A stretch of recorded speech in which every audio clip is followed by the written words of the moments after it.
नमस्ते। आज से हम बेसिक ऑफ इकोनॉमिक्स करने जा रहे हैं, जो कि यूपीएससी प्रीलिम्स के पॉइंट ऑफ व्यू से बहुत ही इम्पोर्टेंट होने वाला है।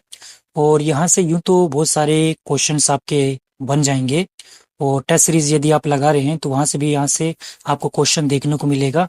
और मेन एग्जाम में यानी प्रीलिम्स में आपको यहाँ से क्वेश्चन एक्सपेक्ट कर सकते हो 2 से 5, यदि पूछा जाए तो। नहीं तो कम से कम 1 से 2 क्वेश्चन तो मैं उम्मीद कर रहा हूँ पूछे जा सकते हैं, लेकिन इसकी गारंटी नहीं है।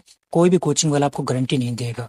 और ये स्कोरिंग सब्जेक्ट है। क्यों स्कोरिंग सब्जेक्ट है?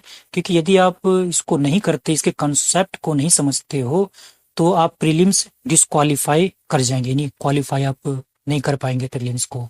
इतना स्कोरिंग सब्जेक्ट होता है और आसान होता है इसको समझना।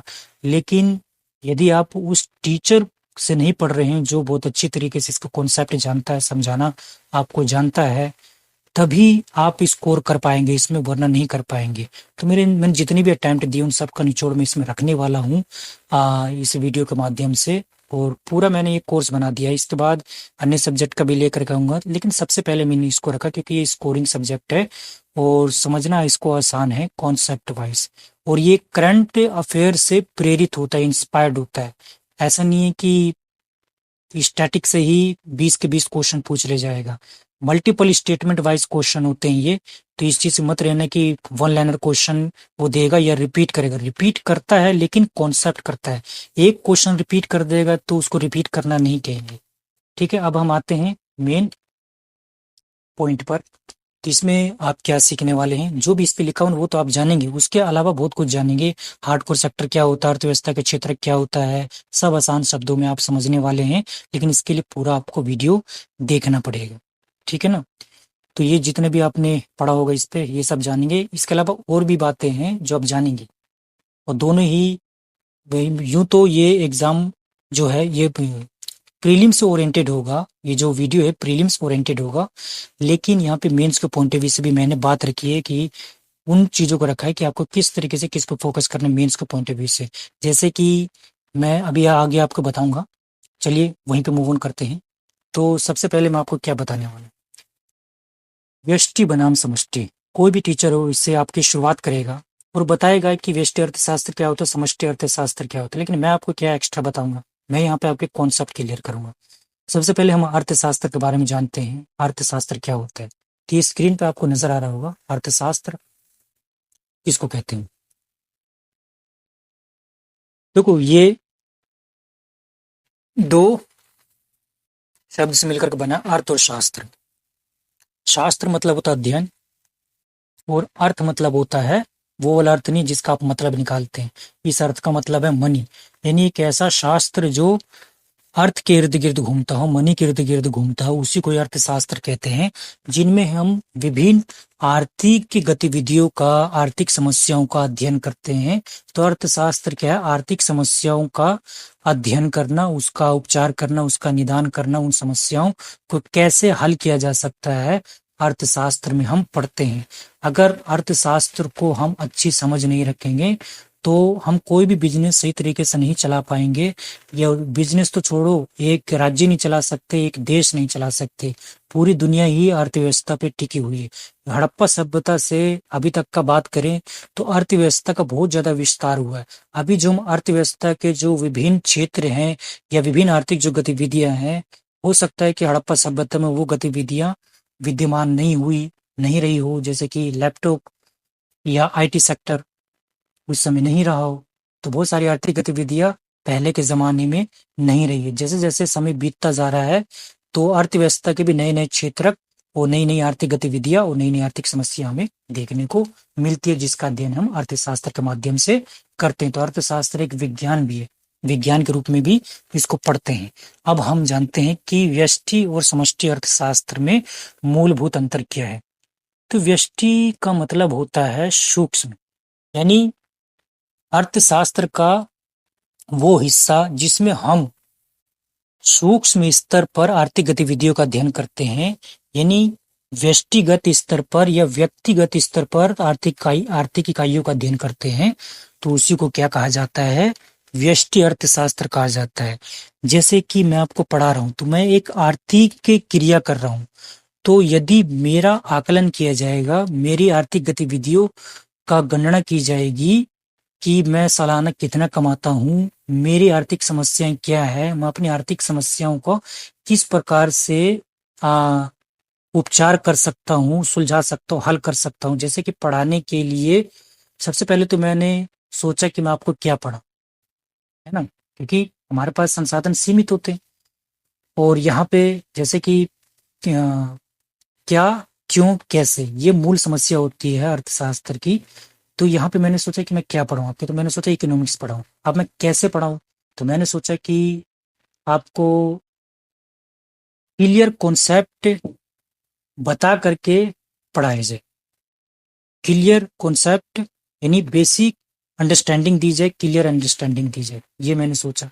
फिर मैंने सोचा चल पढ़ा तो लूंगा मैं, लेकिन कैसे पढ़ाया जाए, किस तकनीक का सहारा लेकर के पढ़ाया जाए।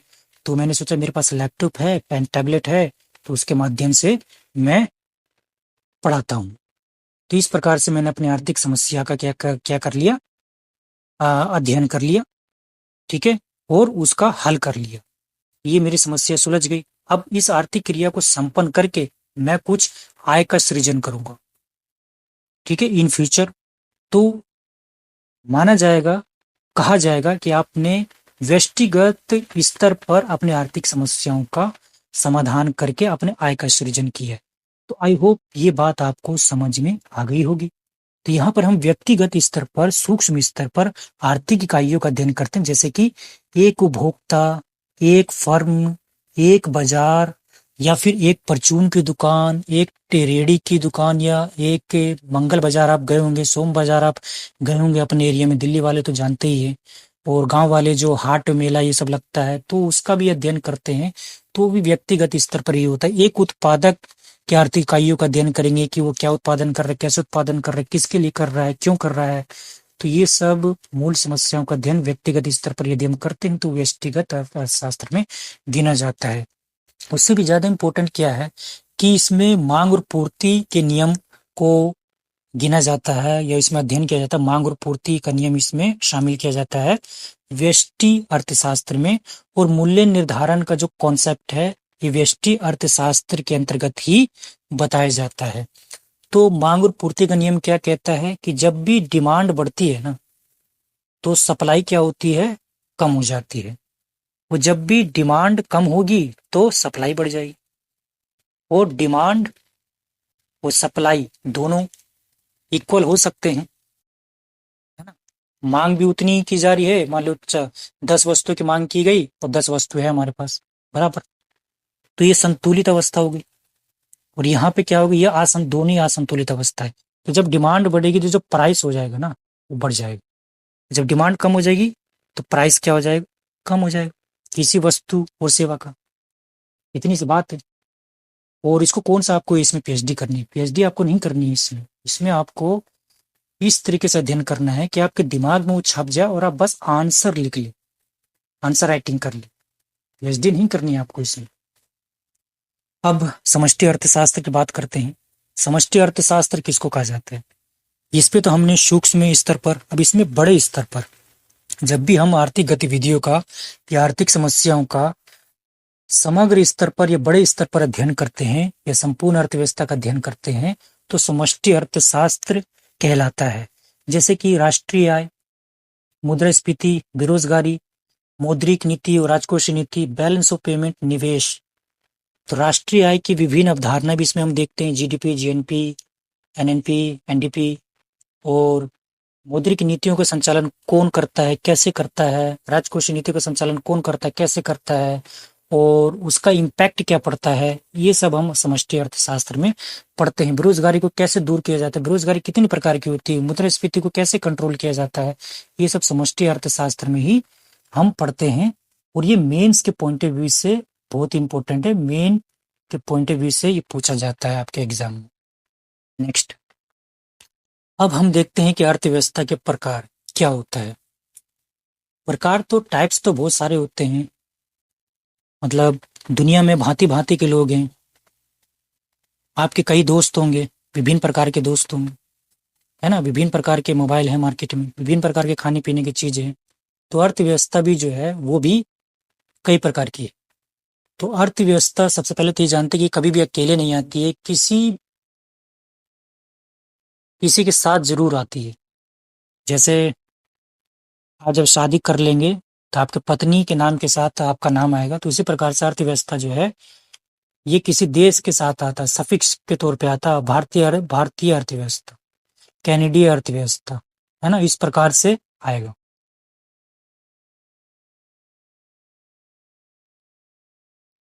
अर्थव्यवस्था यानी अर्थ का मैनेजमेंट करना, उसकी व्यवस्था करना, लेकिन कैसे किया जाए, किस प्रकार से किया जाए, क्यों किया जाए, है ना। तो अर्थ का व्यवस्था करना ही अर्थव्यवस्था कहलाता है। और पूंजीवादी अर्थव्यवस्था एक प्रकार इसका, उसी प्रकार से समाजवादी अर्थव्यवस्था, एक साम्यवादी अर्थव्यवस्था जो कि आपको नेक्स्ट स्लाइड में देखने को मिलेगी, और एक है मिश्रित अर्थव्यवस्था जो कि इन दोनों का ही मिला जुला रूप है। अब हम बात करते हैं पूंजीवादी अर्थव्यवस्था। जब भी पूंजीवादी अर्थव्यवस्था की बात की जाए तो आपके दिमाग में आना चाहिए निजी स्वामित्व, प्रतिस्पर्धा, अधिकतम लाभ, हस्तक्षेप की नीति, बाजार संचालित अर्थव्यवस्था, ये आपके दिमाग में छप जानी चाहिए जब भी पूंजीवादी की बात आए। और वो भी ना आए, लेकिन फिर ये ध्यान रखना है, यूएसए का ध्यान रखना है, एलन मस्क का, माइक्रोसॉफ्ट कंपनी का, टेस्ला कंपनी का, अमेजोन से जब सामान मंगाते हैं अमेजोन का, तो जो यूएसए क्या कर रहा है, यूएसए में निजी स्वामित्व बहुत ज्यादा है।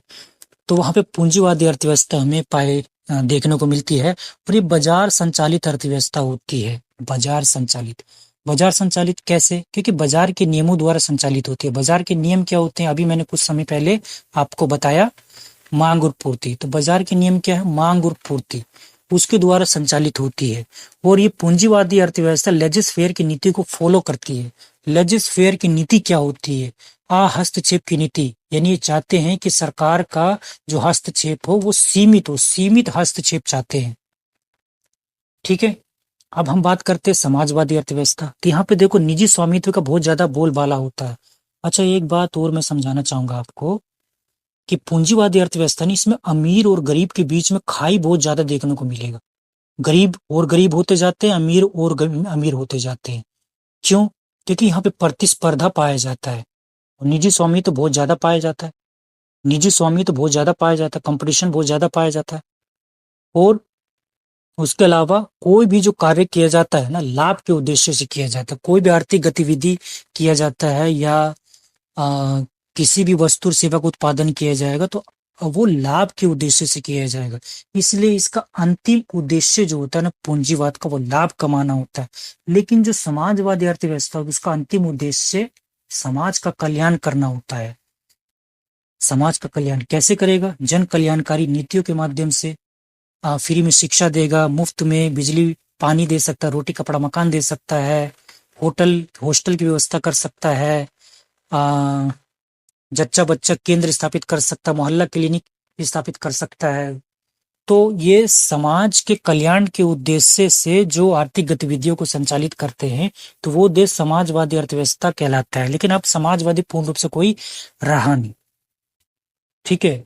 तो पहले जब इसका पता नहीं हुआ था सोवियत संघ का, तो उससे पहले समाजवादी अर्थव्यवस्था को ही हमें देखने को मिल रहा था। वहां पे ये समाजवादी अर्थव्यवस्था को ही फॉलो कर रही थी। लेकिन इसकी हमें बाद में कमियां भी नजर देखने को मिली कि ये एक ही पार्टी का इसमें शासन देखने को मिला और भ्रष्टाचार बहुत ज्यादा देखने को मिला, दक्षता गिर गई। यानी क्वालिटी, मतलब वस्तु सेवा का उत्पादन तो किया जा रहा है, वितरण तो किया जा रहा है, लेकिन उसकी गुणवत्ता कुछ ज्यादा खास नहीं रही। और जो भी कीमतों का निर्धारण जो कर रही है वो सरकार कर रही है, यानी सरकारी उत्पादन कर रही है, सरकार ही कीमतों का निर्धारण कर रही है। और यहाँ पे एक और कमी हमें देखने को मिली समाजवादी मॉडल में या साम्यवादी मॉडल में, कि यहाँ पे मुफ्त की लत लग गई लोगों को और काम वो अब करना नहीं चाहते, सरकार पे डिपेंडेंट हो गए। जैसे अभी तुम देखोगे कि आ, भारत सरकार बहुत सारे जन कल्याणकारी योजनाएं चलाती है, मनरेगा हो गया या खाद्य सुरक्षा योजना हो गया, और भी बहुत सारे हो गया। तो जब सरकार इतना कुछ कर ही रही है तो लोगों को कमाने की क्या जरूरत है? पेंशन दे रहे हैं तो लोगों को कमाने की क्या जरूरत है ना। और जो विकलांग लोग हैं या वंचित वर्ग के लोग हैं तो सरकार ने उनके लिए इतनी सारी सुविधाएं दे दी है, इतनी जन कल्याणकारी योजनाएं चला दी है कि वो काम करना ही नहीं चाहते। काम के तौर पे भीख मांगना पसंद ज्यादा करते हैं, यानी ले दे करके वस्तु सेवा का उत्पादन नहीं करना चाहते। तो देश की जीडीपी बढ़ेगी कैसे? तो ये हमें कुछ समस्याएं, कमियां देखने को मिली समाजवादी मॉडल का। लेकिन यहाँ पे तो हमें पूंजीवादी में निजी स्वामित्व देखने को मिला, लेकिन यहाँ पे सरकार का नियंत्रण और सामूहिक स्वामित्व देखने को मिलता है। जो फ्रेशर हैं बच्चे, तो हो सकता है कि पूंजीवादी और समाजवादी अर्थव्यवस्था के बारे में नहीं जानते हैं, वो यूपीएससी की तैयारी करना चाहते हैं, जो इस वीडियो को देख रहे हैं। तो यहाँ पे जो मैंने आपको बताया ना, ये एज इट इज इसको याद कर लो। अगर ये तुम स्किप कर देते हो ना, या कहीं से भी पढ़ो, आपको छूट है कहीं से भी पढ़ो, लेकिन यही वो आपको बताएगा, यही इसी चीज को पढ़ करके आपको एग्जाम को क्रैक करना पड़ेगा। अगर आप स्किप करते हो तो आप बर्डन अपना बढ़ा रहे, बर्डन बढ़ाओगे तो धीरे धीरे प्रेशर आएगा दिमाग में, फिर संभाल नहीं पाओगे, वो इतना प्रेशर आ जाएगा कि दिमाग ही ब्लैंक हो जाएगा आपका।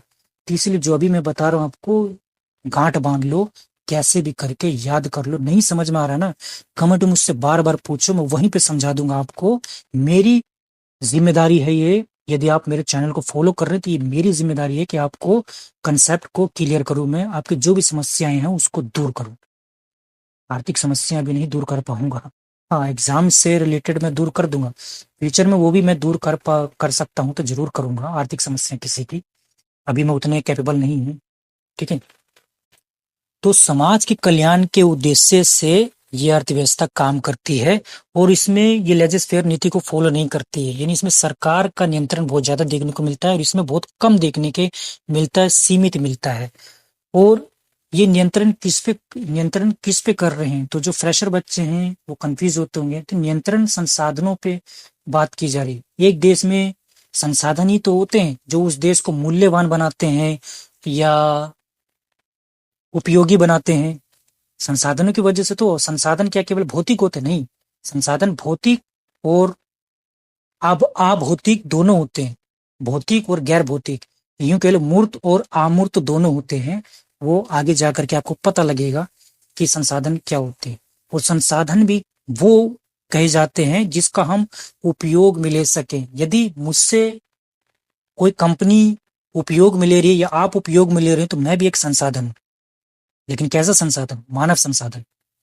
आपसे भी जब आप आईएएस आईपीएस बन जाएंगे तो आपसे भी काम लिया जाएगा, और जो नहीं बन पाएंगे वो कुछ अन्य आर्थिक गतिविधियों को कर रहे होंगे, अपने बिजनेस कर रहे होंगे, या किसी कोचिंग में पढ़ा रहे होंगे, या कोई अन्य आर्थिक गतिविधि को कर रहे होंगे। तो यदि आप उपयोगी होगे, कैपेबल होगे, तभी आप संसाधन कहलाएंगे, और मानव संसाधन। और ये मेंस का मुख्य टॉपिक है इसका, यूपीएससी का। अब आते हैं मिश्रित अर्थव्यवस्था। जब आप ये दोनों समझ गए तो मुझे नहीं लगता कि मिश्रित अर्थव्यवस्था आपको समझने में दिक्कत होगी। क्यों दिक्कत नहीं होनी चाहिए? क्योंकि इन्हीं दोनों का मिला जुला रूप मिश्रित अर्थव्यवस्था कहलाता है। तो भारत उसका बेस्ट एग्जाम्पल है। इसमें सह अस्तित्व पाया जाता है, किसका? सार्वजनिक क्षेत्र का और निजी क्षेत्र का। इसमें हमने देखा कि केवल सार्वजनिक क्षेत्र का अस्तित्व पाया जा रहा है, लेकिन इसमें पूंजीवादी में निजी स्वामित्व का बहुत ज्यादा अस्तित्व पाया जा रहा है ना। सबसे ज्यादा, यानी ये 90% इसमें निजी स्वामित्व है, तो यहाँ पे 90% सार्वजनिक स्वामित्व। तो यहाँ पे यूं मान लो 50-50 या 60-40, है ना। इस तरीके से सह अस्तित्व पाया जा रहा है। और यहाँ पे दोनों मिलकर के ही, मिश्रित अर्थव्यवस्था में दोनों मिलकर के ही आर्थिक गतिविधियों को संपन्न करते हैं, संचालित करते हैं, कीमतों का निर्धारण करते हैं, किस वस्तु का उत्पादन किया जाए, कैसे किया जाए, क्यों किया जाए, किसको वितरित किया जाए, किन तकनीकों के माध्यम से किया जाए, निवेश को कैसे बढ़ाया जाए, ये सब मिलजुल करके ही करते हैं। ओके, अब हम मूव ऑन करते हैं नेक्स्ट स्लाइड पे। अब हम जानते हैं अर्थव्यवस्था के प्रकार, टाइप्स ऑफ इकोनॉमी। अच्छा, ये तो हम कर ही रहते हैं, तो उसका ये देखो थोड़ा कंसाइज वे में मैंने यहाँ पे रख दिया है कि समाजवादी अर्थव्यवस्था और साम्यवादी अर्थव्यवस्था क्या होता है। देखो, कार्ल मार्क्स के बारे में आपने सुना होगा। एक ऐसा इंटेलिजेंट व्यक्ति, एक ऐसा गुणी व्यक्ति जिसने पूरे विश्व के मजदूरों को एक साथ लाने की बात की, पूरे विश्व में आंदोलन ला दिया उसने, क्रांति ला दिया उसने अपने विचारों के माध्यम से, इतना इंटेलिजेंट था वो। तो कार्ल मार्क्स से क्या क्या क्या करता है कि वो ऐतिहासिक भौतिकवाद का सहारा लेकर के, यानी इतिहास को ऐतिहासिक भौतिकवाद के माध्यम से वैज्ञानिक तरीके से समझाने की कोशिश करता है, लेकिन वो साबित नहीं हो पाता है कि इसको वैज्ञानिक दृष्टिकोण से कहा जाए या नहीं कहा जाए। तो उसका ऐतिहासिक भौतिकवाद का कंसेप्ट है जो पीएसआईआर ऑप्शनल में हम पढ़ते हैं, लेकिन यहाँ पे वो नहीं पढ़ना आपको मेंस के पॉइंट ऑफ व्यू से। अगर पीएसआईआर है तो वो पढ़ना पड़ेगा। यहाँ पे क्या है कि जो समाजवाद को, जो पहले ही समाजवाद ऐसा नहीं है कि पूंजीवाद के बाद आया, समाजवाद पहले से मजबूत था, मौजूद था। तो समाजवाद का रिफाइन यानी परिष्कृत तरीके से इसने रखा, कार्ल मार्क्स ने उसको और बेहतर तरीके से लोगों को बताया कि समाजवाद एक्चुअली में ये है। जो पहले का समाजवाद था, क्लासिकल जो सोशलिज्म था, वो इतना खास नहीं था, उसमें कमियां थी। तो उस कमियों को दूर करके एक परिष्कृत समाजवाद लेकर के आया, जिसको उसने साम्यवाद का नाम दिया। तो कार्ल मार्क्स का अंतिम उद्देश्य साम्यवाद की स्थापना करना है। और समाजवाद को संक्रमणकालीन अर्थव्यवस्था कहता है कि सर्वहारा वर्ग की स्थापना करना चाहता है। सर्वहारा वर्ग कौन है? जो बहुसंख्यक में है, यानी जिसपे शोषण किया जा रहा है। ठीक है, जिसपे शोषण किया जा रहा है तो उसको सर्वहारा वर्ग का है। ओके, तो उस वर्ग की ये स्थापना करवाना चाहता है। और जब स्थापना हो जाए तो पहले समाजवाद आएगा, ठीक है, उसके बाद साम्यवाद आएगा। तो उसका अंतिम उद्देश्य साम्यवाद है। तो इन दोनों में अंतर को जानना आपके लिए बहुत ही ज्यादा जरूरी है। तो समाजवाद क्या कहता है? दोनों ही क्षमता के अनुसार, यानी प्रत्येक से उसकी क्षमता के अनुसार काम लिया जाएगा। लेकिन समाजवाद जो है वो वर्क, जितना आप काम करोगे उतना ही आपको मेहनताना मिलेगा, वेतन मिलेगा, उसकी बात करता है जितना आप योगदान दोगे। लेकिन ये कहता है कि नहीं, आवश्यकता के अनुसार आपको काम देंगे और आपको वस्तु और सेवाओं का हम वितरण करेंगे आवश्यकता के अनुसार। जैसे कि एक का परिवार बड़ा है तो उसको संसाधन ज्यादा दिए जाएंगे, रोटी कपड़ा मकान ज्यादा दिया जाएगा, या जिस भी वस्तु और सेवाओं का वितरण किया जा रहा है वो ज्यादा दिया जाएगा। या परिवार ज्यादा बड़ा है तो उनको काम ज्यादा मिलेगा अन्य की तुलना में।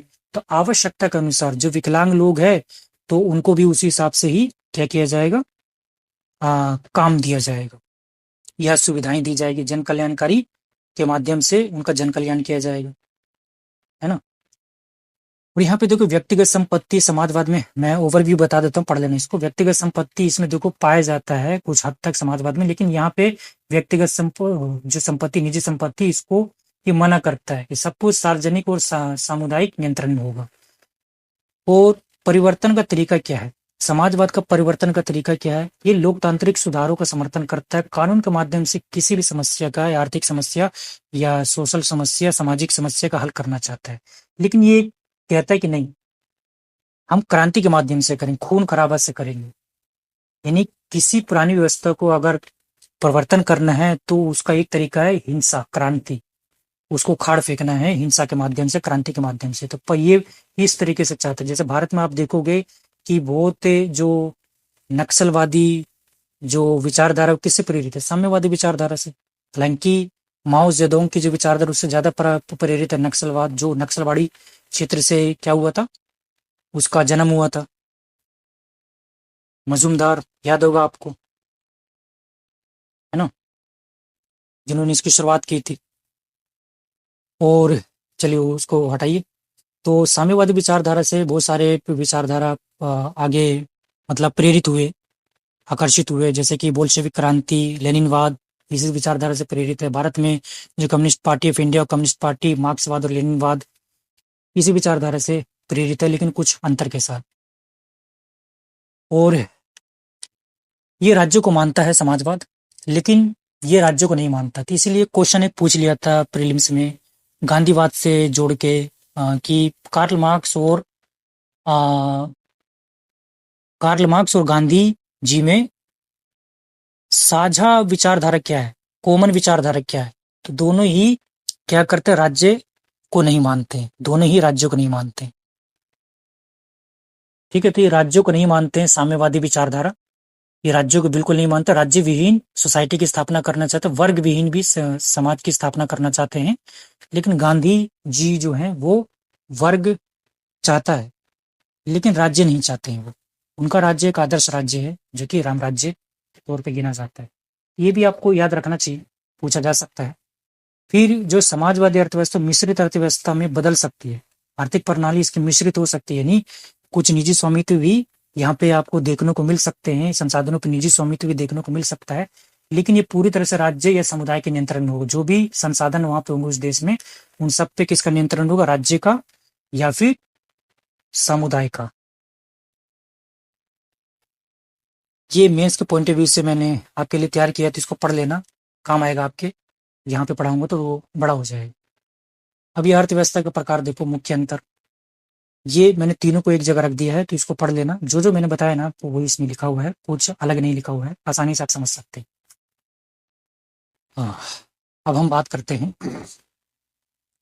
अर्थव्यवस्था के क्षेत्र। यहाँ से भी यूपीएससी प्रीलिम्स में क्वेश्चन पूछे गए हैं, और मेंस का तो टॉपिक है ही, फेवरेट टॉपिक है ही है, क्योंकि इससे बच ही नहीं सकते। कोई भी आर्थिक गतिविधियां है इसी क्षेत्र से होकर के गुजरेगी, किसी न किसी क्षेत्र में उसको काउंट। कोई भी आर्थिक गतिविधि है, चाहे आप किसी भी आर्थिक गतिविधियों को आप गिनो, सोचो, इनमें से किसी ने एक क्षेत्र में आपको जरूर देखने को मिलेगी। ओके, तो सबसे पहले बात करते हैं अर्थव्यवस्था के क्षेत्र। तो तीन है मुख्य तौर पे, प्राथमिक क्षेत्र, द्वितीयक क्षेत्र और तृतीयक क्षेत्र। तो प्राथमिक क्षेत्र जो फ्रेशर हैं वो क्या करते हैं कि थोड़ा थोड़ा याद कर लेते हैं, कृषि याद कर लेते हैं, खनन याद कर लेते हैं, या मत्स्य पालन, किस तरीके से याद कर लेते हैं। लेकिन अगर घुमा फिरा के अगर एग्जामिनर आपको सामने क्वेश्चन दे देगा तो कैसे करोगे। तो इसीलिए जो प्राथमिक क्षेत्र है ये सीधा प्रकृति से जुड़ा हुआ रहता है। ये किससे जुड़ा रहता है, नेचर से जुड़ा रहता है। तो कृषि कार्य नेचर पे ही डिपेंड है, नेचर यानी लैंड, वर्षा, है ना, बीज, खाद्य। और खनन कार्य भी प्रकृति से जुड़ा, जमीन के अंदर हमें खनन कार्य करने होते, खनन उत्खनन, जिससे हम सोना, चांदी, तांबा ये सब निकालते हैं। और जितने भी पालन है, पशुपालन, मत्स्य पालन, मुर्गी पालन, ये सब इसी के अंतर्गत ही काउंट किया जाता है, प्राथमिक क्षेत्र के अंतर्गत। तो मुझे लगता है कि प्राथमिक क्षेत्र को समझना इतना मुश्किल है, बहुत ज्यादा आसान। द्वितीयक क्षेत्र की यदि हम बात करें तो ये निर्माण और विनिर्माण क्षेत्र से जुड़ा हुआ है, और ये डिपेंडेंट होता है किस पे, प्राथमिक क्षेत्र पे। कैसे, क्योंकि इससे ये कच्चा माल प्राप्त करता है, इससे क्या प्राप्त करता है, रॉ मटेरियल प्राप्त करता है, और उससे फिर क्या करता है, विभिन्न वस्तुओं का निर्माण करता है। लेकिन यहाँ पे एक चीज और मैं आपको बताना चाहूंगा दोस्तों, कि निर्माण क्या होता है और विनिर्माण क्या होता है। देखो, जब हम निर्माण की बात करते हैं, जैसे हम कंस्ट्रक्शन वर्क कर रहे हैं तो वो निर्माण हो गया। जैसे हम किसी बिल्डिंग का निर्माण कर रहे हैं, आपने अपना घर बनते हुए देखा होगा, तो उसको कंस्ट्रक्शन बोलेंगे। और उसमें जो भी मजदूर वगैरह लगे होंगे वो आर्थिक गतिविधियों को अंजाम दे रहे होंगे। लेकिन जब मान लो किसी फैक्ट्री की आप स्थापना कर रहे हैं, बना रहे हैं उसको, तो निर्माण हुआ। जब हम उस फैक्ट्री के अंदर चिप्स की फैक्ट्री लगाते हैं, चिप्स बनाने वाली मशीनों को उसके अंतर्गत रखते हैं, है ना, वो मजदूरों को रखते हैं, और जब हम उस चिप्स को बनाते हैं, उसकी पैकेजिंग करते हैं, तब जिस उत्पाद का निर्माण किया जाता है, तो उस प्रक्रिया को विनिर्माण कहा जाता है, मैन्युफैक्चरिंग कहा जाता है। तो ये कच्चे माल का प्रसंस्करण करने वाला क्षेत्र है। यानी यहाँ पे जो भी कच्चा माल प्राप्त हो रहा है, जरूरी नहीं कि कृषि कच्चे माल के तौर पे कपास से प्राप्त कर रहे हैं, ठीक है, सोना, चांदी ये भी कच्चा माल ही होता है, पेट्रोलियम ये भी कच्चा माल ही होता है, ये भी तो प्रकृति से प्राप्त हो रहा है। पेट्रोलियम से पेट्रोल बनाया जाएगा, डीजल बनाया जाएगा, जो वैसलीन लगाते हो चेहरे पे वो बनाया जाएगा, वैक्स बनाया जाएगा, और भी जो विभिन्न उत्पाद निकलते हैं, क्या बोलते हैं उसको, चिकना चिकना जो होता है, तो वो आ, पेट्रोलियम से बनाया जाता है। और विभिन्न जो आपके खनिज हैं उसका संशोधित करके, तांबा होगा तो तांबा निकाला जाएगा, चांदी तो चांदी निकाला जाएगा, सोना तो सोना का निष्कर्षण किया जाएगा, है ना, और अन्य विभिन्न तत्व तो उसका निष्कर्षण किया जाएगा। तो ये कौन करेंगे, ये द्वितीयक क्षेत्र करेंगे, और ये वस्तुओं का उत्पादन करते हैं, और वो प्रक्रिया विनिर्माण कहलाती है, मैन्युफैक्चरिंग कहलाती है। अब यहाँ पे बिजली शब्द आया, तो एग्जामिनर आपसे कंफ्यूज करने वाले सवाल पूछता है कि बिजली ना दे करके वो परमाणु दे दे। परमाणु संयंत्र किसके अंतर्गत गिना जाएगा, द्वितीयक क्षेत्र के अंतर्गत। यानी बिजली का उत्पादन जिस भी माध्यम से हो रहा है, चाहे वो भूतापीय माध्यम से हो रहा है, या फिर पवन ऊर्जा के माध्यम से, सौर ऊर्जा के माध्यम से, या फिर और भी विभिन्न टेक्नोलॉजी के माध्यम से, फोटो इलेक्ट्रिक सेल के माध्यम से, या क्या बोलते हैं बहुउद्देशीय जो बांध जो परियोजनाएं हैं उसके माध्यम से बांध बना करके टरबाइन को घुमा करके उस माध्यम से ताप संयंत्रों द्वारा, ताप विद्युत द्वारा प्राप्त किया जा रहा है, वो सभी किसके अंतर्गत काउंट किए जाएंगे? द्वितीयक क्षेत्र के अंतर्गत काउंट किए जाएंगे। फिर आता है तृतीयक क्षेत्र। तृतीयक क्षेत्र क्या करता है? इन तीनों को सेवाएं प्रदान करता है। किसको? इन तीनों क्षेत्रों को क्या करेगा? सेवाएं प्रदान करेगा। किस प्रकार की सेवाएं? बैंकिंग सेवा दे सकता है, शिक्षण प्रशिक्षण की सेवा दे सकता है, पर्यटन की सुविधा दे सकता है। जरूरी नहीं इनको, इनसे जो जुड़े हुए हैं, पर्यटन, यातायात की सुविधाएं, यातायात में रेलवे, वायुयान, वो सारी चीजें आ गई, बस आ गया, ट्रक आ गया, ट्रैक्टर आ गया। गांव में आप देखते हैं ट्रैक्टर वगैरह, तो वो सब यातायात इसके अंतर्गत ही गिना जाता है। उसके अलावा जो होटल रेस्टोरेंट है वो भी इसी के अंतर्गत ही गिने जाएंगे, होटल रेस्टोरेंट। ठीक है। ढाबा, ये कोई उत्पादन नहीं कर रही है, सर्विसेज दे रही है। ओके। और विभिन्न जो दुकानें हैं, परचून की दुकानें, वो किसके अंतर्गत? वो भी तो आर्थिक गतिविधियां कर रही हैं, तो वो किसके अंतर्गत गिना जाएगा? तृतीयक या द्वितीयक या प्राथमिक? क्योंकि वो उत्पादन नहीं कर रहे हैं, वो सेवा दे रहे हैं एक तरीके से, तो तृतीयक क्षेत्र में गिना जाएगा। फिर देखो, अर्थव्यवस्था का विस्तार समय समय पर होता रहा है। हड़प्पा सभ्यता में अर्थव्यवस्था का आप क्षेत्र देखो संकुचित था, बहुत ज्यादा नहीं था। अब जैसे जैसे समय बीतता गया, सभ्यताएं विकसित होती गई, तो अर्थव्यवस्था का दायरा भी बढ़ता गया। अब तुम देखोगे अर्थव्यवस्था में हमें आईटी क्षेत्र भी देखने को मिलता, आर&डी भी देखने को मिलता, रिसर्च एंड डेवलपमेंट। तो इसके लिए एक अलग क्षेत्र बना देगा, चतुर्थक। हालांकि प्रत्यक्ष अप्रत्यक्ष रूप से इन्हीं दोनों में ये देखने को मिलता है। यदि आईटी में हार्डवेयर क्षेत्र जो है वो द्वितीयक क्षेत्र में जाएगा, और जो आईटी में सॉफ्टवेयर क्षेत्र है वो तृतीयक क्षेत्र में जाएगा, आर&डी तृतीयक क्षेत्र में जाएगा। ठीक है। और पंचम क्षेत्र जो है वो उच्चतम निर्णय लेने वाले क्षेत्र, जैसे गोल्ड कॉलर जॉब, जैसे कि आपकी सरकारें हो गई, राज्य सरकारें, केंद्र सरकार, पंचायती राज व्यवस्थाएं, नीति आयोग, है ना, तो ये सब पंचम क्षेत्र में गिने जाएंगे। यूएन के डिसीजन हो गया, डब्ल्यूटीओ, डब्ल्यूईएफ, है ना, विभिन्न जो रिपोर्ट्स जारी की जाती है, ये सब पंचम क्षेत्र के अंतर्गत गिने जाते हैं, क्योंकि ये डिसीजन मेकिंग वाले क्षेत्र है, इसलिए ये गोल्ड कॉलर जितने भी जॉब हैं पंचम क्षेत्र के अंतर्गत काउंट किए जाएंगे। न्यायालय हो गया, ये भी इसके अंतर्गत गिने जाएंगे, पंचम क्षेत्र के अंतर्गत। तो आई होप आपको यहाँ तक समझ में आया होगा, और पूरा समझ में आ गया होगा। नहीं आया हो तो कमेंट खुला है, कमेंट में आप अपनी क्वेरी डाल सकते हैं।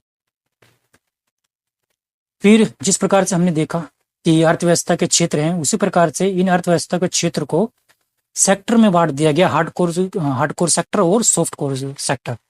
तो अर्थव्यवस्था के जो बुनियादी ढांचे हैं, इंफ्रास्ट्रक्चर, उसको दो मुख्य भागों में बांट दिया गया, दो मुख्य भागों में। बुनियादी जो ढांचा है, बुनियादी ढांचा जो है वो दो प्रकार की है, भौतिक। कौन कौन सी? एक तो है फिजिकल इंफ्रास्ट्रक्चर और एक है सोशल इंफ्रास्ट्रक्चर। तो इस चीज को ध्यान रखना। बहुत सारे टीचर्स बताते हैं इंफ्रास्ट्रक्चर इंफ्रास्ट्रक्चर इंफ्रास्ट्रक्चर, अवसंरचना, ये बुनियादी ढांचा, लेकिन ये तो बताओ दो होते हैं, वो सोशल इंफ्रास्ट्रक्चर और फिजिकल इंफ्रास्ट्रक्चर। फिजिकल इंफ्रास्ट्रक्चर जो होता है ना, ये उत्पादन से जुड़ा हुआ रहता है, ये निर्माण क्षेत्र में जुड़ा रहता है, और इसको बनने में बहुत ज्यादा समय लगता है। तो भौतिक बुनियादी ढांचा कहा जाता है इसको, और अर्थव्यवस्था की नींव कही जाती है, रीढ़ कही जाती है ये कौन से? हार्डकोर सेक्टर, और उत्पादन के लिए सीधे जिम्मेदार होते हैं। इसकी विशेषता क्या है कि पूंजी प्रधान क्षेत्र होता है, इसमें पूंजी बहुत ज्यादा लगती है। पूंजी बताऊंगा आपको कि पूंजी क्या होता है। शुरुआत में अगर मैंने नहीं बताया तो अभी मैं आपको बता देता हूँ। पूंजी दो प्रकार की होती है, स्थिर और कार्यशील। तो अभी और आगे जाकर के देखेंगे, अभी बता दिया कि दो होती है। तो पूंजी प्रधान होती है, इसके निर्माण में समय लगता है, टाइम टेकिंग प्रोसेस है ये फिजिकल इंफ्रास्ट्रक्चर का निर्माण करना, जैसे सड़कें, रेलवे, पुल, बंदरगाह, बिजली, स्टील, सीमेंट, कोयला, कच्चा तेल। यूपीएससी की दृष्टि से अगर बात करें तो 8 कोर उद्योग हैं। पीआईबी में आपको देखोगे तो उसका क्रम जरूर याद रख लेना। ये जो 8 कोर सेक्टर जो इंडस्ट्री जो है, कोयला, कच्चा तेल, प्राकृतिक गैस, रिफाइनरी उत्पाद, उर्वरक, स्टील, सीमेंट, बिजली। तो इसका क्रम क्यों जानना इंपॉर्टेंट, क्योंकि क्रम पूछा जाता है, और जो आप टेस्ट सीरीज लगाएंगे ना तो वो यहीं से आपको इस प्रकार से देंगे। यदि आप फ्रेशर हैं या 1 साल आपने तैयारी की है तो समझ में नहीं आ रहा है किस तरह से हम आपका स्कोर बूस्ट करे, तो सीक्वेंस पे जरूर ध्यान देना। इसको पढ़ते रहे हो तो केवल जो लिखा हो वही नहीं, यूपीएससी क्या करता है, जो नहीं लिखा हो वो चीज दे देता है, वहीं से क्वेश्चन बनाता है, वो क्वेश्चन बनाना आनी चाहिए आपको। तो अमूमन जो रिफाइनरी उत्पाद है उसका वेटेज ज्यादा होता है, तो वेटेज के तौर पे इसको देख लेना कि किसका वेटेज ज्यादा है किसका कम है, वो क्रम जरूर याद कर लेना। फिर उसके बाद आते हैं सॉफ्टवेयर सेक्टर, सॉफ्टवेयर नहीं सॉफ्ट कोर सेक्टर। ये सोशल इंफ्रास्ट्रक्चर कहा जाता है इसको, और ये मानव संसाधन की गुणवत्ता सुधारने पर केंद्रित होता है। जैसे कि मैंने शुरुआत में बताया था कि मैं भी एक मानव संसाधन हूँ, और आप भी मानव संसाधन कुछ न कुछ आर्थिक क्रियाओं को संपन्न कर ही रहे होंगे, नहीं कर रहे हैं तो आगे जाकर के करने लगेंगे, तो आप मानव संसाधन कहलाएंगे। और संसाधन मैंने आपको बताया था कि संसाधन उसे कहा जाता है कि जिस भी चीज को हम उपयोग में लाया जा सके, उसको बनाया जा सके, उसको संसाधन कहा जाता है। तो इसीलिए हमको शिक्षा के माध्यम से आ, स्वास्थ्य के माध्यम से, या आप स्वास्थ्य बेहतर करके, प्रशिक्षण दे करके हमें एक मानव संसाधन बनाया जाता है। ओके, तो सॉफ्ट कोर सेक्टर मानव संसाधन की गुणवत्ता सुधारने पर केंद्रित होता है। इसमें शिक्षा आता है, स्वास्थ्य सेवा आती है, कानून और व्यवस्था आती है, संस्कृति आती है, वित्तीय संस्थान आते हैं। तो यूपीएससी ने यहाँ से ये हार्डकोर सेक्टर से पूछा था कि हार्डकोर सेक्टर में कौन से काउंट किए जाते हैं, तो उसमें ये वित्तीय संस्थान भी दिया हुआ था। तो इलिमिनेट आसानी से कर सकते हैं आप कि जब भी इस तरीके से आए वित्तीय संस्थान, कोई भी बैंक एसबीआई दे दे, जरूरी नहीं वित्तीय संस्थान ही दे, एक बैंक का नाम दे दे, एसबीआई हो गया, एचडीएफसी हो गया, या कोई रूरल बैंक हो गया। तो ये कंसेप्ट समझने वाली बात होती है, तो इसमें रट्टा मारने वाली बात नहीं है। वित्तीय संस्थान, तो वित्तीय संस्थान किसे कहा जाता है ये आप समझ गए तो बस काम खत्म आपका। और क्या करना है, जितने वित्तीय संस्थान हैं जो क्या करते हैं, ऋण देने का काम करते हैं और पैसे जमा करने का काम करते हैं, वही तो हुए वित्तीय संस्थान, जो पैसों का लेखा जोखा रखता हो और उसका अर्थव्यवस्था में संचालित करता हो। ठीक है, तो उसी को वित्तीय संस्थान कहते हैं। तो हो गया यहाँ तक, कोई डाउट रह गया है तो बता देना। संस्कृति, संस्कृति देखो ये मेंस के पॉइंट ऑफ व्यू से बहुत ज्यादा इंपॉर्टेंट है, इसलिए मैंने यहाँ पे इसको रखा कि इसको अच्छे तरीके से पढ़ लेना कि किस प्रकार से हम इस सेक्टर का उपयोग करके हम अपनी अर्थव्यवस्था को बूस्ट कर सकते हैं या अपनी जीडीपी को बढ़ा सकते हैं। क्योंकि एक है जीडीपी के उत्पादन से संबंधित और एक है सोशल इंफ्रास्ट्रक्चर से संबंधित, यानी मानव संसाधन को और बेहतर बनाने से संबंधित, अपनी संस्कृति को दूसरे देशों में फैलाने से संबंधित। अगर अपने संस्कृति को दूसरे देशों में फैलाएंगे या उनको आकर्षित करेंगे, दूसरे देशों के साथ संबंध स्थापित करेंगे, तो क्या होगा कि वो हमारे संस्कृति से जब आकर्षित होंगे तो हमारे जो भी संस्कृति से संबंधित जो भी जिस भी वस्तु सेवाओं का उत्पादन कर रहे हैं, जो भी हम यूज कर रहे हैं सांस्कृतिक दृष्टि से, वो लोग उनकी मांग करने लगेंगे और यहाँ से फिर अपने देश से निर्यात बढ़ेगा उन वस्तु और सेवाओं का। जैसे कि ट्राइबल लोग जो होते हैं अपने जो भी पुश्तैनी चीजें बना रहे हैं तो अंतर्राष्ट्रीय मार्केट में बेच रहे हैं। जैसे कि मंजूसा पेंटिंग हो गया, अंतर्राष्ट्रीय स्तर पर चल रहा है, मधुबनी पेंटिंग हो गया, फिर और भी बहुत सारे उत्पाद हैं, लकड़ी के उत्पाद हैं, टोकरी हो गई, बांस से बनी हुई टोकरी हो गई, चमड़ा उद्योग हो गया, है ना। तो संस्कृति को जितना हम फैलाएंगे, अपनी संस्कृति को, हमारी अर्थव्यवस्था को बूस्ट उतना ज्यादा मिलेगा। तो दोनों ही मिलजुल करके हमारी अर्थव्यवस्था को क्या करते हैं, बहुत ही ज्यादा बूस्ट करते हैं।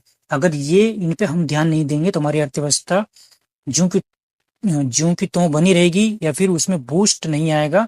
अभी 5 ट्रिलियन देखो इकोनॉमी हमारी कब होती है, 5 ट्रिलियन 2026 का लक्ष्य अब रखा गया था, देखो कब पूरा होता है। ये उत्पादन के कारक, अगर ये आप समझ लिए तो समझ जाओ कि आपने इकोनॉमिक्स को अच्छी तरीके से समझ लिया। क्यों मैं ऐसा कह रहा हूं कि देखो जिस भी आर्थिक गतिविधियों को आपको संपन्न करना है ना, सॉरी, जिस भी आर्थिक गतिविधि को आपको संपन्न करना है तो आपको उत्पादन के कारकों से गुजरना ही पड़ेगा। कैसे, आइए जानते हैं। तो सपोज मैं अपना एग्जांपल लेता हूं, मैंने पढ़ाने की सोची, मैंने एक आर्थिक गतिविधि क्रिया करने की सोची कि मैं यूट्यूब पे पढ़ाता हूँ। तो यूट्यूब पढ़ाने के लिए मुझे एक लैंड चाहिए, है ना। तो मैं जहां से पढ़ा रहा हूँ वो एक लैंड हो गया, वो भूमि हो गया, उसका मैं यूज कर रहा हूँ, उसके लिए मैं किराया दे रहा हूँ 4,000 5,000 जो भी। अब मैं खुद ही पढ़ा रहा हूँ, तो मैं एक श्रम कर रहा हूँ, श्रम दे रहा हूँ। उसके बदले में मुझे यूट्यूब से क्या मिलेगा? वेतन मिलेगा। ठीक है, महीने में जब भी मिले मजदूरी मिलेगी, वेजेस मिलेगी। अगर मैं किसी और को भी रखूंगा अपने साथ तो उसको मुझे वेतन देना पड़ेगा श्रम के बदले में। फिर मैंने पढ़ाने के लिए इन्वेस्टमेंट भी की है, पूंजी भी लगाई, कैपिटल भी लगाया मैंने। तो वो कैपिटल कैसा है? स्थिर और अस्थिर दोनों। कैसे? कि मैंने सबसे पहले लैपटॉप खरीदा, हालांकि अभी नहीं खरीदा, बहुत पहले खरीद लिया था, खरीदा तो है ना। वो स्थिर पूंजी हो गई मेरी। स्थिर पूंजी लंबे समय तक आपको लाभ देती है, उसको उपयोग में ले सकते हैं। स्थिर पूंजी का ये मतलब हुआ कि उसको वो जल्दी खत्म नहीं होती है, उसको लंबे समय तक उपयोग में लाया जा सकता है। जैसे कि लैपटॉप खरीदा, पेन टैबलेट खरीदा, मोबाइल खरीदा, कि ये मेरी क्या पूंजी है, इसमें मैंने पूंजी इन्वेस्ट किया और ये मेरे काम आ रही है। तो पूंजी स्थिर भी हो सकती है, क्रियाशील भी हो सकती है। केवल पैसा ही पूंजी नहीं होता है। एक मशीन आपकी पूंजी है, एक घर आपका पूंजी है। यदि उस घर को आप किराए पे लगा रहे हैं तो वो आपकी पूंजी कहलाएगी। वो कैसी पूंजी? स्थिर पूंजी। और सोचो कि आप, जैसे कि मैं जिस बिजली का यहाँ पे उपयोग कर रहा हूँ, तो वो किस प्रकार की पूंजी हुई? जो पैसा मैंने खर्च किया उस बिजली को पे करने में, वो क्रियाशील पूंजी हुई। और मान लो कि सपोज क्रियाशील को और कैसे समझ सकते हैं कि जैसे मान लो कि चिप्स का उत्पादन करना है, तो आपने चिप्स को उत्पादन करने के लिए, चिप्स का उत्पादन करने के लिए आपने बाजार से आलू खरीदे। तो आलू खरीदा, उसका जिस भी तरीके से आपने प्रसंस्करण किया, उसके बाद वो बना और उसके बाद कंज्यूम कर लिया गया, तो वो खत्म हो गया। तो वो लंबे समय तक उसको उपयोग में नहीं लाया जा सकता। तो इसीलिए वो क्रियाशील हो। कपास से हमने कपड़ा बना लिया, वो क्रियाशील हो। तो वो पूंजी जो कुछ समय बाद उपयोग करने के बाद नष्ट हो जाती है, वो क्रियाशील पूंजी कहलाती है या अस्थिर पूंजी कहलाती है। और जो लंबे समय तक सालों साल चलती रहती है, 2 साल, 3 साल, 4 साल, 5 साल, जैसे कि जो किसान होते हैं ट्रैक्टर खरीदते हैं, तो ट्रैक्टर आज लिया कल थोड़ी खत्म हो जाता है। वो 10 साल 20 साल तक चलता रहता है उनका। हार्वेस्टिंग मशीन 5 साल 10 साल तक चलता रहता है ना। तो पूंजी भी जरूरी है उत्पादन करने के लिए। किसी भी वस्तु और सेवा का उत्पादन करना है, मैं तो सेवा दे रहा हूं आपको, तो उसको उत्पादन करने के लिए मुझे क्या करना होगा? इन 4 कारकों से होकर के गुजरना ही पड़ेगा। फिर उद्यम, जो इन तीनों को एक जगह पर लाता है, इन तीनों को समायोजित करता है, जोखिम उठाता है। तो मैं भी एक उद्यम हूं, एक चाय की टपरी लगाने वाले के उद्यम है, उद्यमी कर रहा है वो, उद्यम कर रहा है वो, यानी वो जोखिम उठा रहा है। तो जोखिम वो क्या, टपरी लगाने के लिए इन 3 प्रोसेस से गुजरना पड़ेगा। लैंड वो खरीदेगा, किराए पे कोई दुकान खरीदेगा, लेबर लगाएगा, खुद भी करेगा, पूंजी लगाएगा या लोन लेगा 15-20 हजार जो भी है ना। और फिर अपनी क्या करेगा? मेहनत देगा, जोखिम उठाएगा, बाकी तीनों को एक साथ जोड़ेगा और अंत में लाभ कमाएगा। तो भूमि का इस्तेमाल करते हैं तो हमें रेंट देना पड़ेगा, किराया या लगान। श्रम करते हैं तो हमें मजदूरी देनी पड़ेगी, ये इसका प्रतिफल है, रिवार्ड है। पूंजी अगर हम लगाते हैं तो हमें ब्याज देगा। जैसे कि मैंने किसी को लोन दे दी, बैंक अगर किसी को लोन दे रहे हैं, यानी वो अपनी, वो उसकी पूंजी हुई, वो उसकी कैपिटल हुई। ठीक है, ये भी एक क्वेश्चन पूछा जाता है कि इसकी कैपिटल क्या है, या उसको एसेट्स कहना ज्यादा बेहतर है। ठीक है, तो यदि कोई बैंक किसी को पैसा दे रही है तो उसको ब्याज मिलता है, तो वो भी क्या हो जाएगी? वो कहीं ना कहीं पूंजी लगा रहा अपनी, किसी को दे करके, तो उसको ब्याज कहा जाता है। प्रतिफल के रूप में क्या प्राप्त होता है? ब्याज। और उद्यम का अंत रूप में लाभ प्राप्त होता है, यानी आय का सृजन होगा लास्ट में, या जो जिस भी उद्देश्य से उसने किया था वो उसको लाभ प्राप्त होगा। तो ये जो मैंने आपको बताया है, ये पढ़ लेना। निष्कर्ष क्या है? किसी वस्तु या सेवा के निर्माण के लिए इन 4 का तालमेल होना बहुत ही ज्यादा जरूरी है, अनिवार्य है। इन सभी का तालमेल होना बहुत ही ज्यादा जरूरी है। ओके, तो इसको पढ़ लिया होगा मेरे ख्याल से। फिर भी अगर नहीं पढ़ा तो इसको अच्छी तरीके से पढ़ लेना, रिवाइज हो जाएगा आपका। अब आते हैं मानव संसाधन, जिसका मैंने शुरुआत में भी आपको बताया था कि मानव संसाधन किसको कहा जाता है। तो मानव संसाधन, संसाधन के बारे में आपको बताया था कि वो चीज, वो वस्तु जिसका हम उपयोग करने लायक बनाते हैं या जिसको उपयोग में ले सकते हैं, वो संसाधन कहलाती है। जैसे कि पानी, जैसे कि तांबा, जैसे कि चांदी, जैसे कि हम हम संसाधन कैसे बने, मानव संसाधन कैसे बनेंगे, जब हमारी शिक्षा पे खर्च किया जाएगा, हमारी हेल्थ बेहतर होगी, है ना, हम प्रशिक्षित होंगे, गुणी होंगे, स्किल्ड होंगे, तभी तो। वरना मानव संसाधन कैसे कहलाएंगे? जो काम करना ही नहीं चाहता, जिसमें कोई स्किल नहीं है, बीमार है, तो क्या वो आर्थिक गतिविधि कर सकता? नहीं कर सकता वो। ओके, तो जरूरी नहीं है, ये 100% बात सत्य नहीं है कि जो स्वस्थ नहीं है वो आर्थिक गतिविधियों का अंजाम नहीं दे सकता। हो सकता है कि शारीरिक रूप से स्वस्थ नहीं, मानसिक रूप से स्वस्थ हो, जैसे कि हमने उसका देखा था ना, क्या नाम था उसका, जो अपाइज हो गया था, साइंटिस्ट का, भूल गया मैं नाम।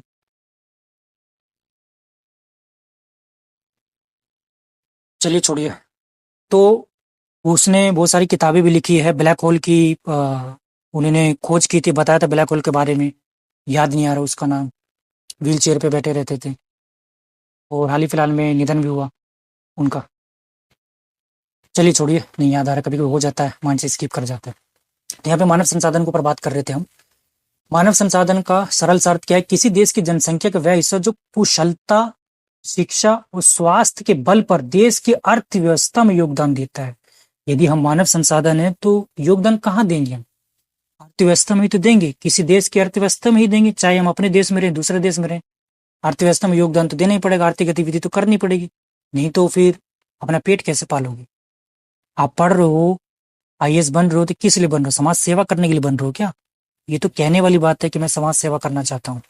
बहुत बड़े बेवकूफी वाला जवाब या बचकाना जवाब होता है कि मैं समाज सेवा करना चाहता हूँ। सीधा बोले यार कि मैं इसलिए करना चाहता हूँ ताकि अपना पेट पाल सकूं, खर्चे उठा सकूं, और सरकार के जो भी स्कीम्स योजनाएं हैं उसको सही तरीके से संचालित कर सकूं, समाज में कुछ इम्पैक्ट ला सकूं। समाज सेवा क्या होता है?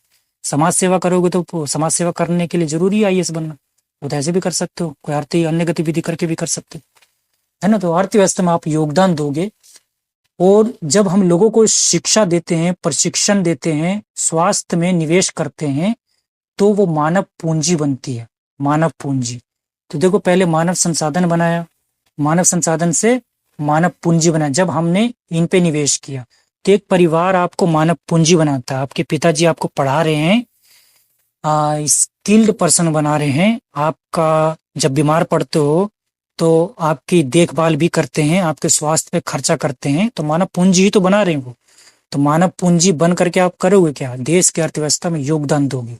अब सरकार क्या काम कर रही है? हमारा परिवार तो कर ही रहे हैं, सरकार क्या काम कर रही है?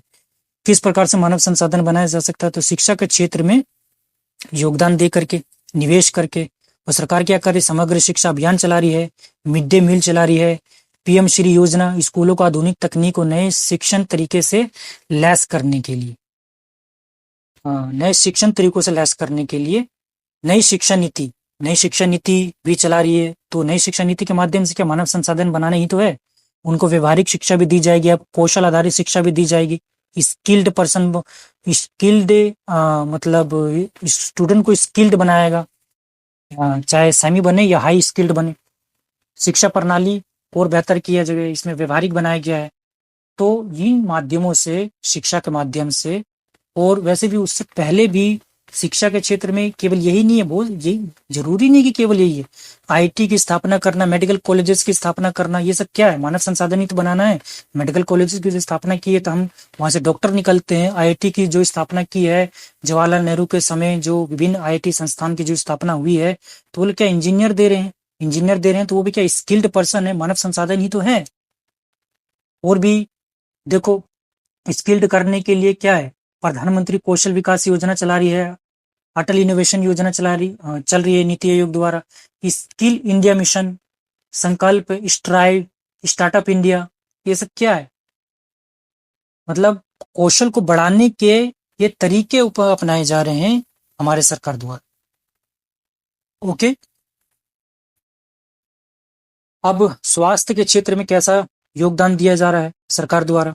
आयुष्मान भारत, विभिन्न अस्पतालों के एम्स की स्थापना करना, आयुष्मान आरोग्य मंदिर, मेडिकल सीटों में वृद्धि करना, पोषण अभियान चलाना, डिजिटल हेल्थ केंद्र आभा आईडी बनाना ताकि सबका हेल्थ रिकॉर्ड रखा जाए, मिशन इंद्रधनुष चला करके टीकाकरण करना ताकि जो बीमारियां हैं वो दूर किया जा सके, जो लाइलाज बीमारियां उसको दूर किया जा सके, बीमारियों से बचा जा सके बीमारी होने से, है ना, ताकि उनकी उत्पादकता में कोई कमी नहीं, क्योंकि बीमार व्यक्ति उत्पादन कम करेगा और स्वस्थ व्यक्ति उत्पादन ज्यादा करेगा। इसी प्रकार से जो स्किल्ड पर्सन है वो उत्पादन ज्यादा करेगा सेमी स्किल्ड से, और नॉन स्किल्ड से तो और ज्यादा करेगा। ओके, तो ये जो मैंने आपको वो बताई इधर वाली लाइनें पढ़ लेना, मेंस के पॉइंट ऑफ व्यू से पूछा जा सकता है। 5 लाख का जो आयुष्मान में दिया जा रहा है, तो ये इंपॉर्टेंट नहीं, ये इंपॉर्टेंट है। ये जो है ना, इसको समझना आपके लिए इंपॉर्टेंट, ये तो आप ये कर ही लोगे, है ना। ये इतना पूछता भी नहीं है जितना कि ये पूछता। हाँ, प्रीलिम्स के पॉइंट ऑफ व्यू से इंपॉर्टेंट हो सकता है कि अगले 5 वर्षों में 75,000 नई मेडिकल सीटों को जोड़ना, है ना। ई संजीवनी के माध्यम से घर बैठे विशेषज्ञ सलाह देने। ई संजीवनी एक ऐप चला है, तो घर बैठे ही आप छोटी मोटी बीमारियों का इलाज करवा सकते हैं, प्रिस्क्रिप्शन ले सकते हैं और उसको जा करके आसपास के मेडिकल से दवाइयां ले करके अपना इलाज करवा सकते हैं। ई संजीवनी ऐप जिसने डाउनलोड नहीं किया, डाउनलोड कर लेना, और उससे आप टेली मेडिसिन की सुविधा ले सकते हैं, टेली हेल्प ले सकते हैं। इस सरकार के इन कदमों का सीधा प्रभाव निम्नलिखित पर पड़ता है। देखो, जब मानव संसाधन बनाया जाएगा ना, और जब इस तरीके से सरकार विभिन्न योजनाओं के माध्यम से स्किल्ड आपको बनाया जा रहा है और स्वस्थ बनाया जा रहा है, शिक्षित किया जा रहा है, इससे स्वस्थ व्यक्ति क्या करेगा, कार्य दिवसों में वृद्धि, यानी वो अधिक कार्य करेगा, यानी ज्यादा दिन काम करेगा वो औरों की तुलना में। संज्ञानात्मक विकास होता है, यानी बेहतर पोषण से बच्चों को सीखने की क्षमता बढ़ती है, संज्ञानात्मक विकास होता है ना। कोग्निटिव डेवलपमेंट होता है, यानी स्वास्थ्य बच्चे का तुम्हारा भी अच्छा होगा, और अच्छा करना चाहिए तुम्हें। अगर आपका स्वास्थ्य अच्छा नहीं होगा, मतलब आपकी हेल्थ अच्छी नहीं होगी, तो आप रिटेन नहीं कर पाओगे जो भी मैं पढ़ा रहा हूँ, या याद नहीं कर पाओगे, आप फैच नहीं कर पाओगे, आपको याद करने में या उसको रिकॉल करने में, फैच करने में बहुत ज्यादा दिक्कत आएगी। एग्जाम के समय आप देखते हो ना, दिमाग थका रहता है, रातों को नींदें हराम की होती है, और सुबह आप जल्दी सो के नहीं उठते हो, देर से उठते हो, तो थका थका सा मन रहता है। तो ऐसे में आप बेस्ट रिजल्ट थोड़ी दे पाओगे, अच्छा रिजल्ट थोड़ी। आपका देखना कि वहां पे कुछ ना कुछ क्वेश्चन छूट जाएंगे, सिली मिस्टेक जरूर करोगे। इसलिए स्वस्थ रहना जरूरी है, खासकर मानसिक स्वास्थ्य, दोनों ही जरूरी है, लेकिन मानसिक स्वास्थ्य ज्यादा जरूरी है। आउट ऑफ पॉकेट एक्सपेंडिचर में कमी, यानी स्वास्थ्य पर खर्च कम होने से लोग शिक्षा और कौशल में निवेश ज्यादा करते हैं। तो इसलिए सरकार क्या करती है, स्वास्थ्य पे ज्यादा खर्च कर रही है, ताकि वो शिक्षा में और उसको स्किल्ड बनाने में ज्यादा। देखते नहीं कि परिवार में अगर अधिकतर किसी को बड़ी बीमारी लग गई तो सारा पैसा उसी में फूंक देते हैं उसको बचाने में, या पूरा परिवार ही बीमार है तो फिर बच्चा कहाँ से पढ़ पाएगा, पैसे बचेंगे ही नहीं। तो इसलिए सरकार चाहती है कि हम हेल्थ को बेहतर करें, हेल्थ सेक्टर को बेहतर करें, ज्यादा से ज्यादा अस्पतालों को खोले, या मेडिकल सुविधाएं दे, या विभिन्न जो योजनाएं उसके माध्यम से आपका स्वास्थ्य बेहतर कर पाए। विभिन्न योजनाएं चले, जैसे पोषण अभियान, मिड डे मील, स्कूल स्तर पे ही मिड डे मील चलाया जाता है, तो बच्चों का स्वास्थ्य अच्छा हो, उनको बोनापन, पतलापन, इनकी कुपोषण के शिकार ना हो। ठीक है, तो वहां से शुरुआत की है। मिशन इंद्रधनुष चलाया, टीकाकरण किया गया, ताकि उनको बीमारियों से बचाया जा सके, उनकी उत्पादकता को बढ़ाया जा सके। मेडिकल सीटों में वृद्धि की तो अधिक डॉक्टर बन करके निकलेंगे तो ज्यादा लोगों का इलाज कर पाएंगे। वैसे भी 150 करोड़ हम हो गए हैं, तो डॉक्टरों की तो ज्यादा तो डॉक्टरों की जरूरत पड़ेगी, है ना। ये तो कोई क्वेश्चन इस तरीके से पूछा जाता है मेंस में, भारत में जनसांख्यिकी लाभांश का लाभ उठाने के लिए मानव संसाधन का विकास करना सबसे बड़ी चुनौती और अवसर दोनों है। क्या आप इसका जवाब दे सकते हैं? देखो, पूरा तो नहीं दे सकते हैं, लेकिन आप जब लिखना बैठेंगे तभी आप दे सकते हैं। और यहाँ पे जो मैंने आपको पढ़ा है वो तो कुछ ना कुछ तो आप दे ही देंगे। ठीक है, तो यहीं तक रोकते हैं। इसका नेक्स्ट पार्ट में जल्दी लेकर के आऊंगा, क्योंकि वीडियो रोकने की वजह ये भी है, हालांकि बना सकता था मैं, बैटरी डाउन हो गई है, और जो मेरा जो सॉकेट है वो दूर है, इसलिए मुझे इसको पॉज करना पड़ेगा और फिर दोबारा वीडियो बनानी पड़ेगी। तो नेक्स्ट पार्ट में हम मिलते हैं। अभी के लिए ये इतना ही। आप सभी को जुड़ने के लिए बहुत बहुत धन्यवाद। इसको बार बार देखो, कोई कमेंट हो तो कमेंट जरूर करना। मिलते हैं नेक्स्ट वीडियो में। धन्यवाद आप सभी का जुड़ने के लिए। नमस्ते।